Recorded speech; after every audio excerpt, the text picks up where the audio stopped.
Good morning and welcome to TVP World News. I'm your host, Diana Skaya. We begin in Georgia, where in downtown Tbilisi, another night of protests took place against the country's de facto government. Angry demonstrators protested against the most recent decision to halt talks on EU membership until at least 2028. Now, these demonstrations in Tbilisi were by far the biggest since the increasingly anti-Western ruling party, Georgian Dream, was re-elected in October in a vote the pro-EU opposition says was rigged. Now, protesters can be seen building barricades and set off fireworks outside the parliament building, some aimed at the riot police nicknamed RoboCops. Now, at one point, a small fire broke out in the building. Now, the protests intensified after President Salome Zurabishvili called the government illegitimate and vowed not to leave office when her term ends next month. I want to tell the public that here, with the president, who is today the only independent and legitimate institution left in this country, a national consensus has been established, together with me, around me, and in order to serve you. A gathering of society and political parties will take place tomorrow, and together we will manage the political part of the process that you are leading outside, in the streets, and everywhere you are, in various sectors of society.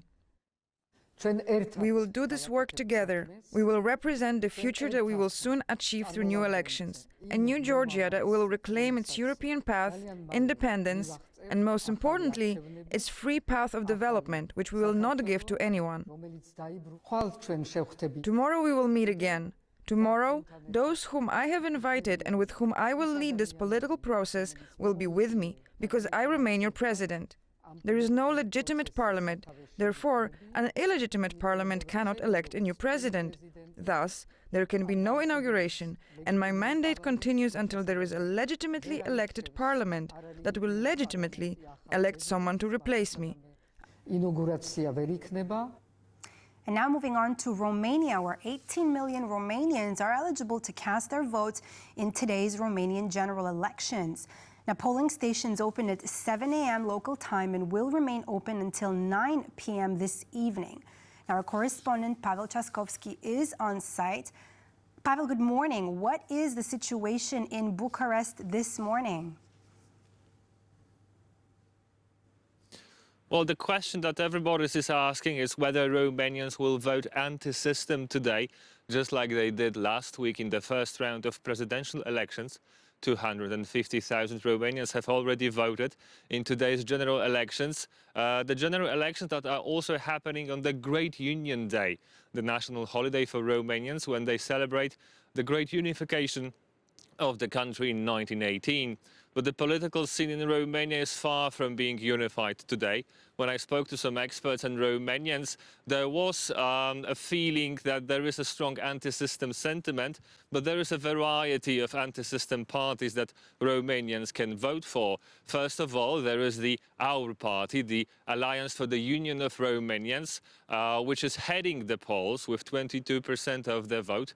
Our means gold in Romanian, and this is Călin Georgescu's former political party. Călin Georgescu, the controversial and now independent candidate, a winner of the first round of presidential elections, who left the party when his colleagues said that his views were too extreme for Our.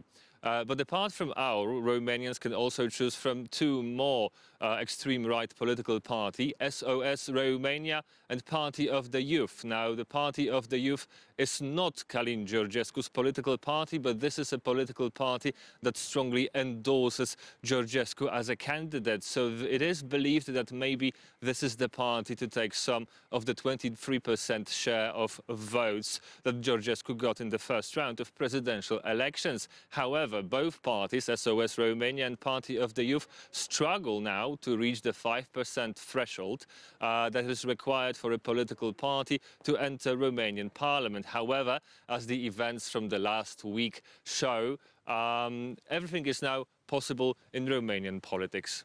Back to the studio. Thank you so much, Pavel Chaskovsky, for your update on the Romania's parliamentary elections. We will be coming back to you throughout this morning. Russia launched yet another attack on Ukraine last night, targeting the Dnipropetrovsk region. Now, 4 people were killed. A shop, an apartment building, and a house caught fire in the village of Tertyanka as a result of the Russian strike. Now, video footage found on social media shows a large fire engulfing a house and ambulances with emergency lights flashing. 21 people, including an 11-year-old boy, sustained injuries and were taken to the hospital. 6 of them are in serious condition. Now, President Volodymyr Zelensky expressed his condolences to the families of the victims.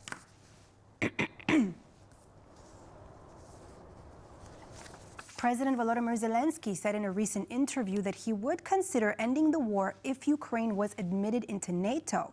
Our guest, Bogdan Nahailo, the editor-in-chief of the Kyiv Post, touched on this comment in TVP World's most recent edition of World News Tonight. Let's take a listen. I think Zelensky himself is exhausted and frustrated with these types of questions. Will you, won't you?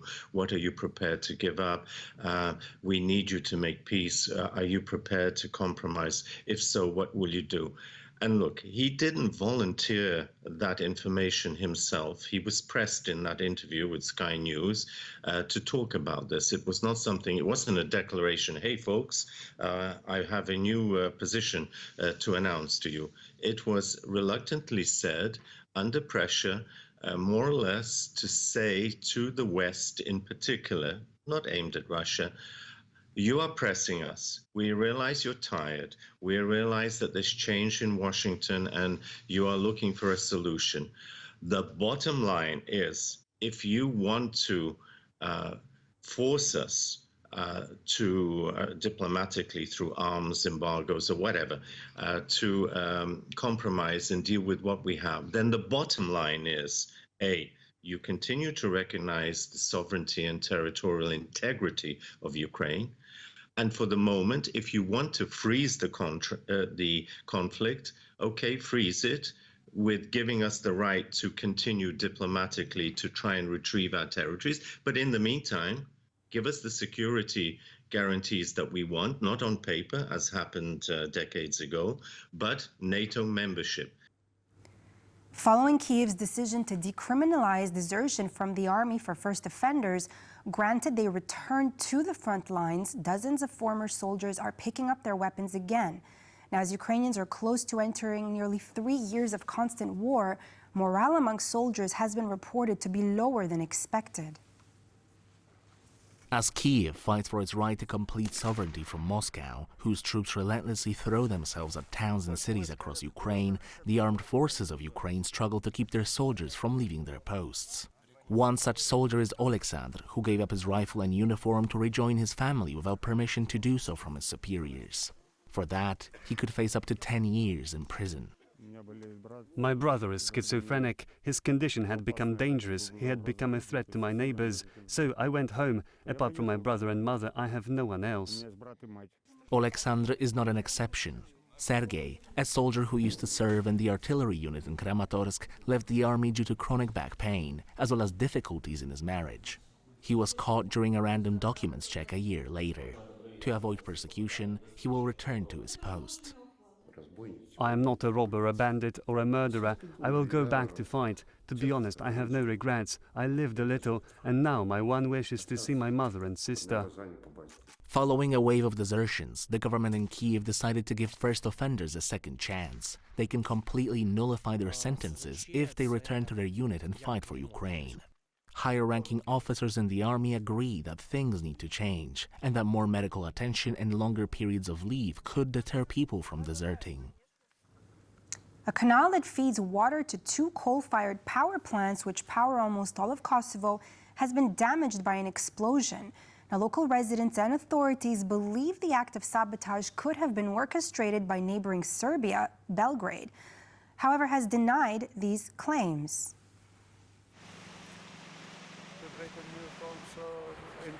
I know that there will be no military invasion from Serbia because Kosovo's safety is guaranteed by the Kosovo force. However, such acts like in Banjiska and throwing grenades like in Zvekan or Zubin Potok can happen again. What is there to say? They thought of where the weak points are that they could attack. I am surprised by how they got there. But they know that this is the place where the biggest damage to Kosovo can be done. This terrorist attack was orchestrated and directed by Serbia. Those who did it were very well prepared, very professional, because not everyone is capable of doing this. The police are conducting an investigation. It has already carried out raids, and there have also been people arrested, and evidence and proof found. And all these criminals and terrorists will face justice and the power of the law of the Republic of Kosovo. Moving on now to the Middle East. In Syria, rebel forces have seized control of much of the country's second largest city, Aleppo. Its ally, Moscow, has reportedly told Damascus that it will provide more support within the next 72 hours.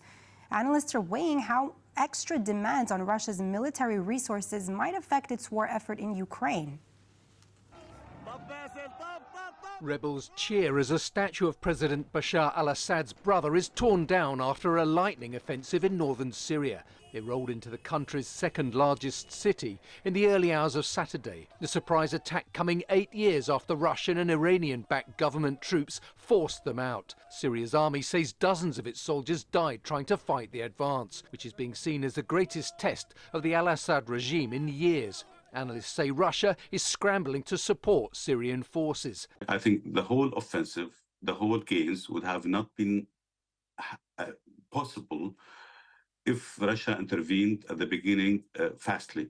It seems that Russia, because the Russian army has moved and transferred the most advanced air warplanes to Ukraine, now they were not able to intervene straight away. According to Reuters news agency, Moscow has told Syria that additional military support will begin arriving in the next 3 days. Russian and Syrian jets have begun bombing the city, which could well lead to significant civilian casualties. Now they just started to intervene just now, after 4 days after the armed groups were able to control the second largest city in Syria. I don't know if they can really be able to push them out without making huge damage for this big city, which there is about 5 million civilians are in the city. If the rebels put up a strong resistance or take more territory, President Putin could be forced into making further commitments to al-Assad. This would place greater strains on a war machine that's at full stretch fighting in Ukraine. Canadian Prime Minister Justin Trudeau met with U.S. President-elect Donald Trump in his Mar-a-Lago residence in Florida. Now, this comes just days after the future 47th President of the United States threatened to impose 25% tariffs on goods from Mexico and Canada. Now, in the words of Justin Trudeau himself, the two held an excellent conversation. Now, details on what exactly was discussed by the two have not been confirmed. However, experts do predict that the meeting had to do with the proposed introduction of steep tariffs on goods from Canada and Mexico. Donald Trump has also announced that he will sign an executive order to also impose 35% tariffs on China. Now, these moves have been reported to be retaliation for drugs and migrants crossing the U.S. border.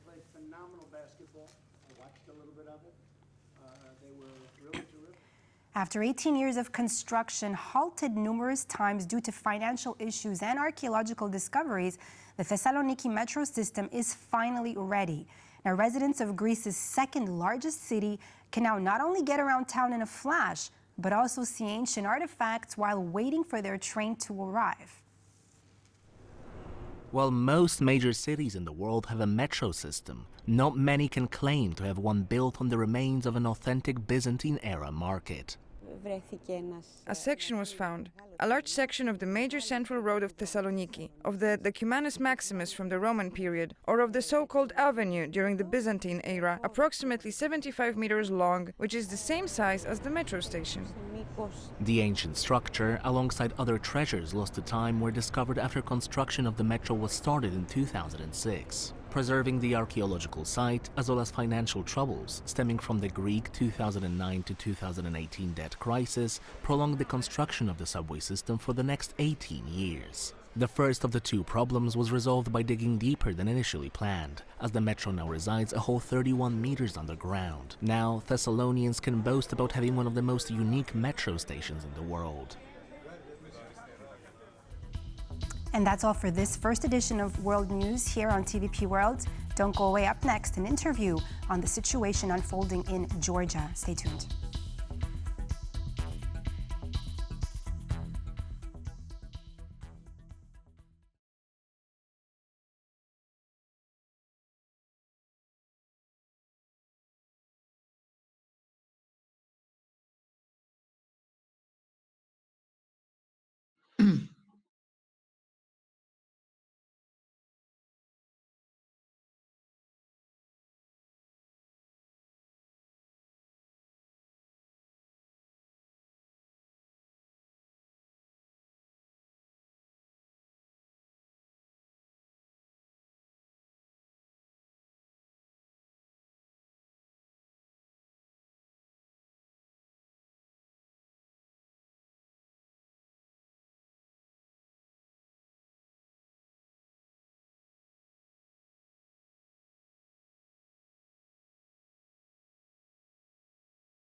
Good morning and welcome to World Talks here on TVP World, where every word matters. I'm Diana Skaya.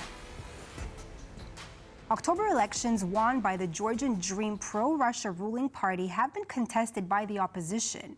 Now, following the Georgian Prime Minister's controversial decision to halt the country's EU accession talks, thousands of protesters have taken to the streets in major cities.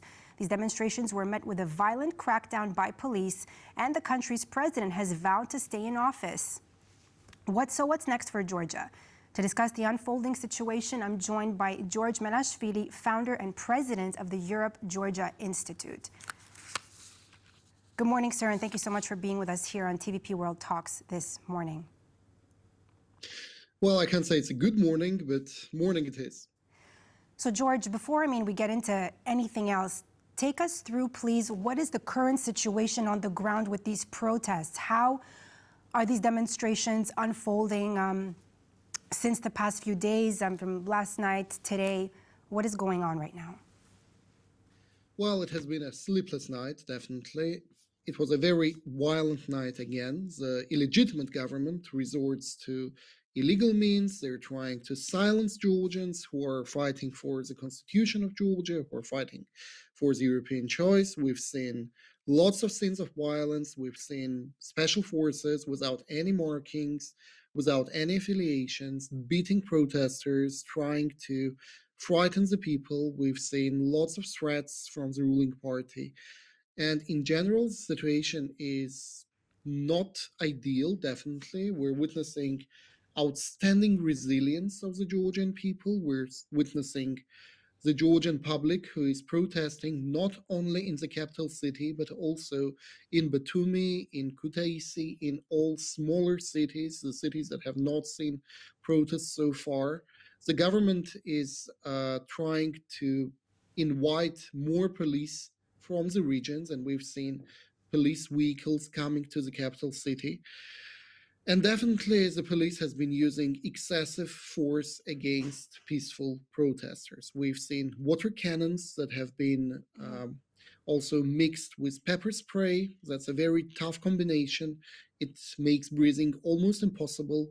We've seen riot police taking the Roman formations against protesters, and we've seen the protesters attempting to build barricades that were then overrun by the police. That is the situation right now. The police has been trying to crack down all the time, and they have not been successful tonight. They were able to take the streets in the vicinity of the parliament, but the protest continues. The protesters who stayed there overnight moved closer to the Tbilisi State University, that is the location, together with the Batumi State University, where the protest erupted originally. And the people are coming in bigger and bigger numbers. The demonstration yesterday was bigger than the demonstration the day before.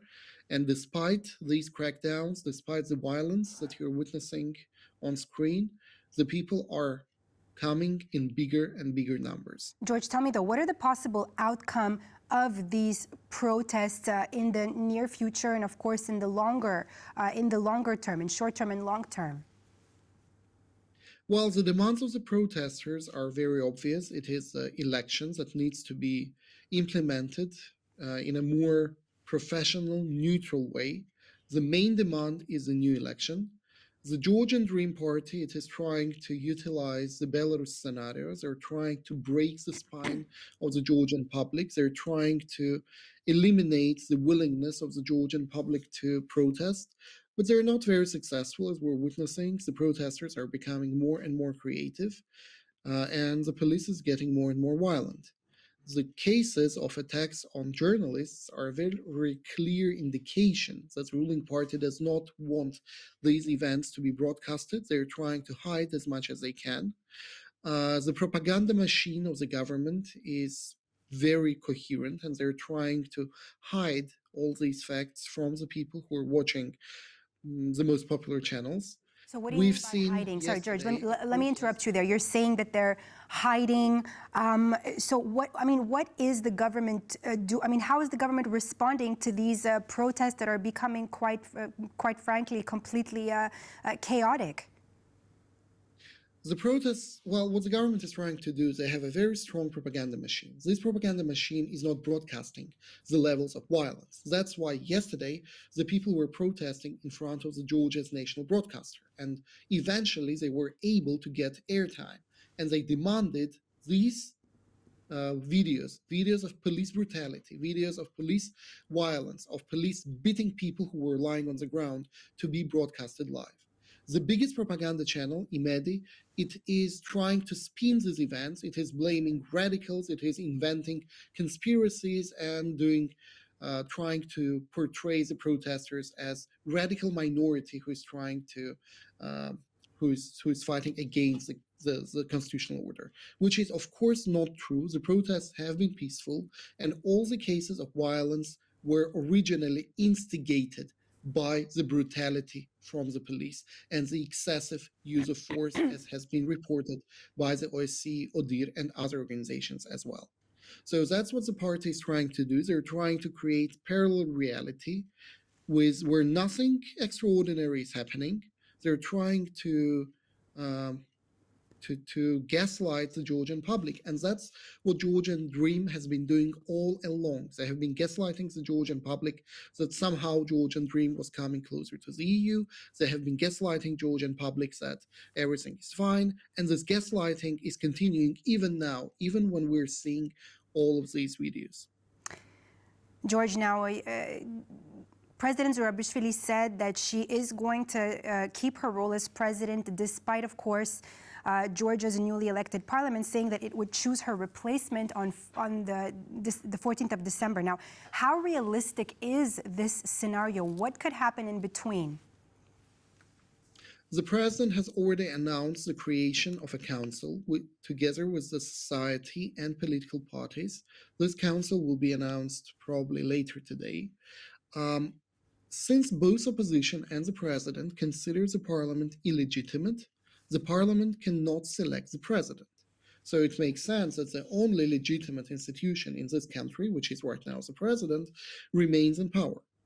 The Georgian Dream will, of course, try to proceed with the selection of their presidential candidate, whom they chose from the most anti-European, most anti-Western political group within the Georgian Dream Party.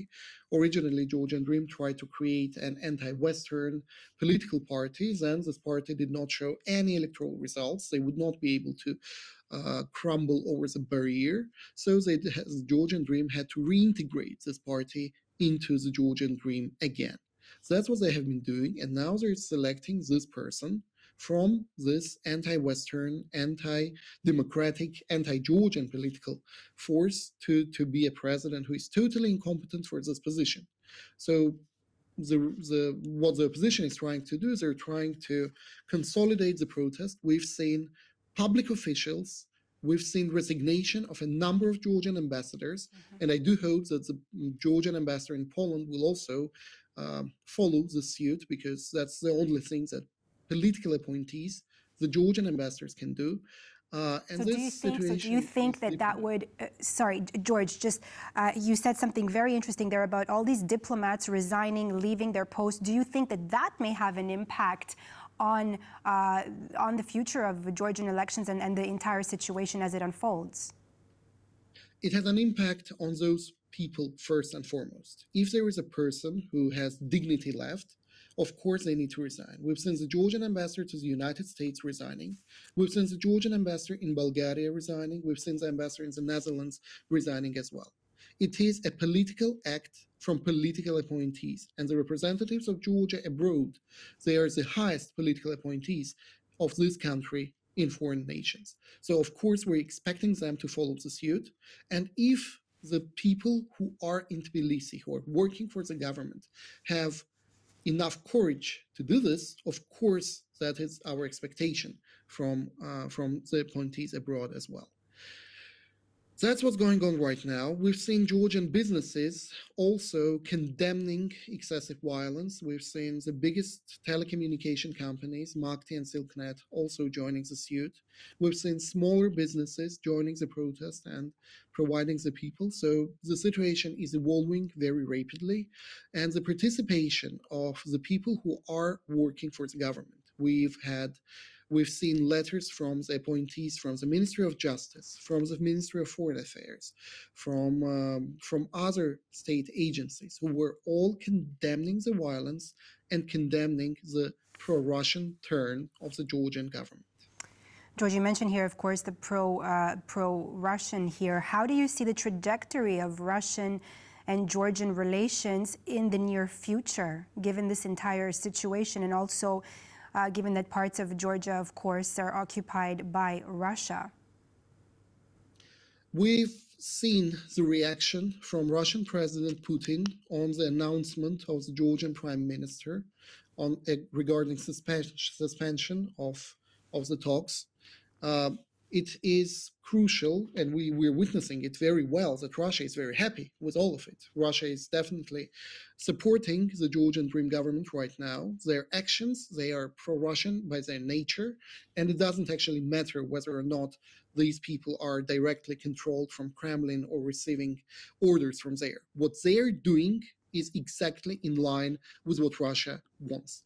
We've seen that the suspension of the US-Georgia strategic partnership being a tragic result of GD's anti-democratic, anti-Western, and anti-Georgian actions. So all of it is a very clearly directing Georgia towards Russia. And George, just very briefly, because we're almost out of time here, is one last quick question for you. How do you think these protests and this entire situation is going to, or is already possibly affecting the situation in Georgia's neighboring countries like Armenia, Azerbaijan, Turkey, for instance?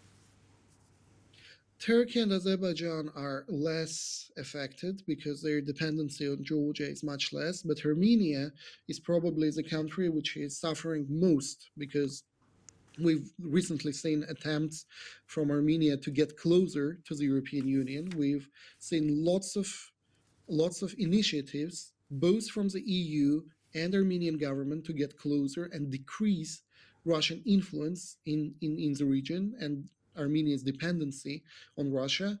But Armenia is a landlocked country. The only way for Armenia to communicate with the West is through Georgia. So if Georgia falls to the Russian pressure, it means that Armenia will also be affected in the most dramatic ways. But Thank you. as for now, Thank you Georgian so much, public George Melashvili. That's remains all the divided, time we and this have fight will for now. Founder and president of the Europe Georgia Institute. Thank you so much for all your insight, and we will see how the situation in Georgia unfolds in the next few days and in the weeks to come. Thank you so much for being with us here this morning. Thank you for the invitation. And that's all for this edition of World Talks here on TVP World. I'm Diana Skaya. Thanks for watching, and stay tuned for more features and news from the region and beyond.